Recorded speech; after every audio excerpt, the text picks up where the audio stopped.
Sebelum melanjutkan, jangan lupa subscribe dulu, terima kasih. Bab 471, memasuki kota kurcaci lagi. Kabarnya, pohon ini ada hubungannya dengan pohon suci milik ras elf. Pohon kehidupan mengalami masalah, pohon itu mulai layu, dan siapapun yang dapat menyembuhkan pohon kehidupan, Ratu Elf telah menjanjikan 10 kristal kehidupan sebagai hadiah. Chuck menjelaskan dengan penuh hormat. 10 kristal kehidupan. Huang Xiaolong tercengang. Dia tahu betul betapa berharganya kristal kehidupan.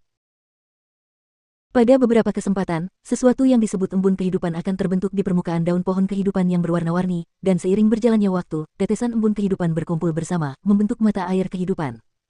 Setiap 1000 tahun, mata air kehidupan akan menghasilkan satu kristal kehidupan. Kristal kehidupan ini mengandung energi kehidupan dari elemen air paling murni di alam. Setiap manusia biasa yang cukup beruntung untuk mengambil kristal kehidupan dapat meningkatkan vitalitas tubuh mereka secara drastis, bahkan jika orang tersebut berusia 100 tahun dan hanya memiliki satu napas tersisa. Menelan satu kristal kehidupan dapat memperpanjang hidupnya selama beberapa tahun lagi. Sedangkan bagi para kultivator, selain meningkatkan vitalitas dalam tubuh mereka, itu juga dapat meningkatkan kultivasi seseorang. Bahkan di mata para ahli alam Saint Ordo ke-10 akhir, itu adalah harta yang langka. Aku akan melakukan perjalanan ke hutan peri nanti. Huang Xiaolong berkata setelah merenungkan masalah itu. Tuan muda ingin pergi. Chuck terkejut dengan keputusan Huang Xiaolong yang tak terduga, katanya, dari pesan yang kuterima, banyak ahli telah mencoba, namun tidak ada seorang pun yang mampu menyembuhkan pohon kehidupan. Saya hanya akan melihatnya saja, menyembuhkan atau tidaklah penting. Selanjutnya, Huang Xiaolong bertanya tentang kultus Dewa Kosmos dan situasi gerbang Asura. Pada saat Chuck dibebaskan, beberapa jam telah berlalu. Setelah Chuck pergi, sosok Huang Xiaolong menghilang, meninggalkan kota harimau suci bagaikan angin bersiul, menuju ke arah hutan peri. Menuju hutan peri, Huang Xiaolong tidak berencana membawa ahli bismen manapun bersamanya, dan melakukan perjalanan sendirian. Sehari kemudian, Huang Xiaolong tiba di kota 100 harimau. Namun, dia tidak berhenti, melaju kencang melewati kota itu dan tiba di hutan jiwa berkeliaran beberapa jam kemudian, di tengah malam. Hembusan angin dingin bertiup tanpa henti dari hutan gelap yang menyeramkan itu. Suhu turun drastis, dengan salju kehijauan berjatuhan ke tanah. Sebenarnya, Huang Xiaolong penasaran bagaimana energi yin dingin di dalam hutan jiwa berkeliaran ini muncul.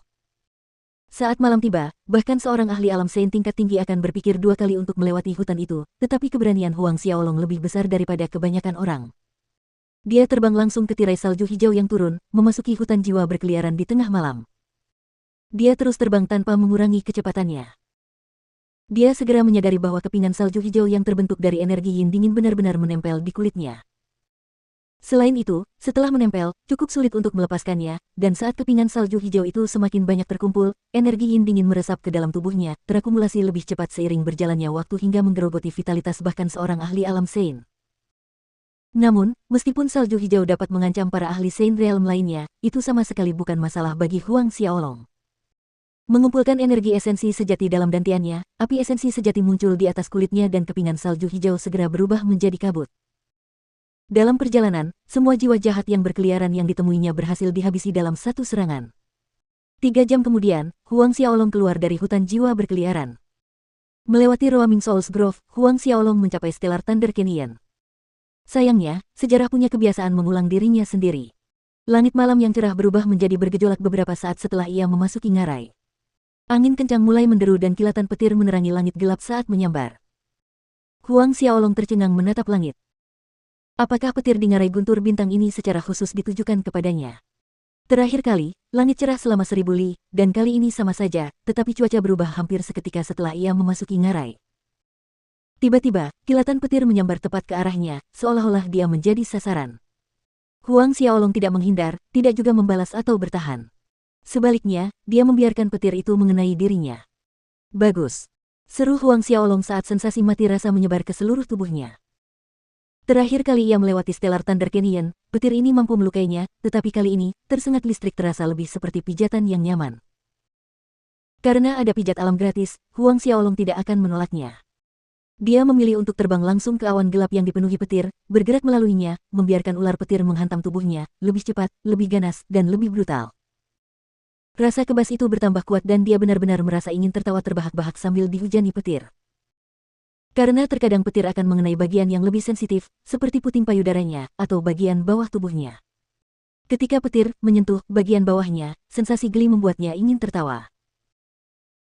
Tentu saja, jika orang lain tahu bahwa itu hanya membuat Huang Xiaolong geli ketika petir seperti itu menyambar bagian bawahnya, itu mungkin akan membuat mereka takut setengah mati.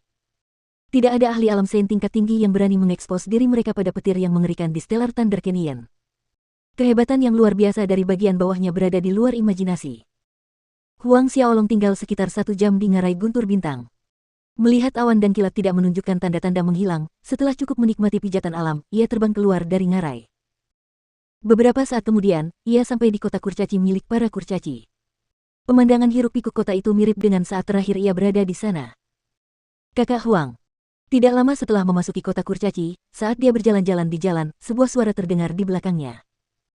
Berbalik untuk melihat, ternyata itu adalah kurcaci muda yang dia temui terakhir kali di sini, Erik. Meski 3 tahun telah berlalu, Erik mengenali Huang Xiaolong hanya dengan sekali pandang.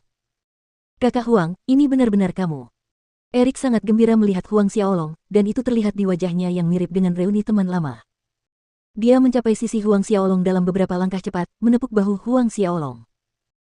Namun, dengan tinggi badan Erik yang hanya sekitar 1 meter lebih, bahkan jika ia mengulurkan lengannya, ia hanya mencapai lengan atas Huang Xiaolong.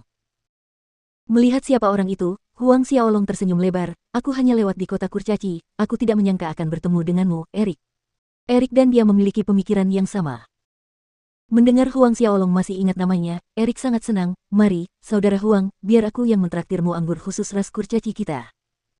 Setelah berkata demikian, Erik menarik tangan Huang Xiaolong tanpa menunggu jawaban, dan berjalan ke sebuah restoran yang terletak di pusat kota. Meskipun Huang Xiaolong tersenyum tak berdaya, dia tidak menolak undangan Erik. Lagi pula, banyak ahli telah mencoba tetapi tidak dapat menyembuhkan pohon kehidupan para elf, dia tidak terburu-buru untuk bergegas ke sana. Erik menuntun Huang Xiaolong ke sebuah bangunan besar sambil memperkenalkan, ini adalah restoran terbesar di kota kurcaci kita, bernama Restoran Pahlawan. Huang Xiaolong mendengarkan sambil tersenyum. Restoran terbesar di kota kurcaci, di matanya, menyerupai rumah tanah yang sedikit lebih besar. Di dalam restoran, meja dan kursi terbuat dari batu. Mereka memilih meja pojok dan duduk. Erik mengambil keputusan dan memesan meja yang penuh dengan hidangan dan 2 kendi anggur terbaik mereka. Saudara Huang, kemana Anda berencana untuk melewati kota kurcaci kita kali ini?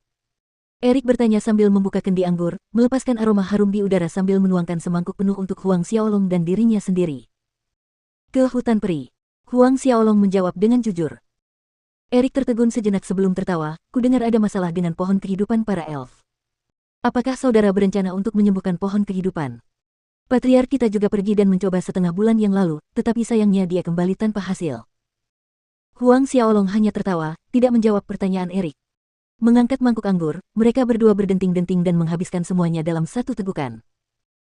Anggur ras kurcaci membangkitkan rasa yang khas, murni seperti alam, cepat berlalu tetapi di saat yang sama meninggalkan jejak harum dan pedas.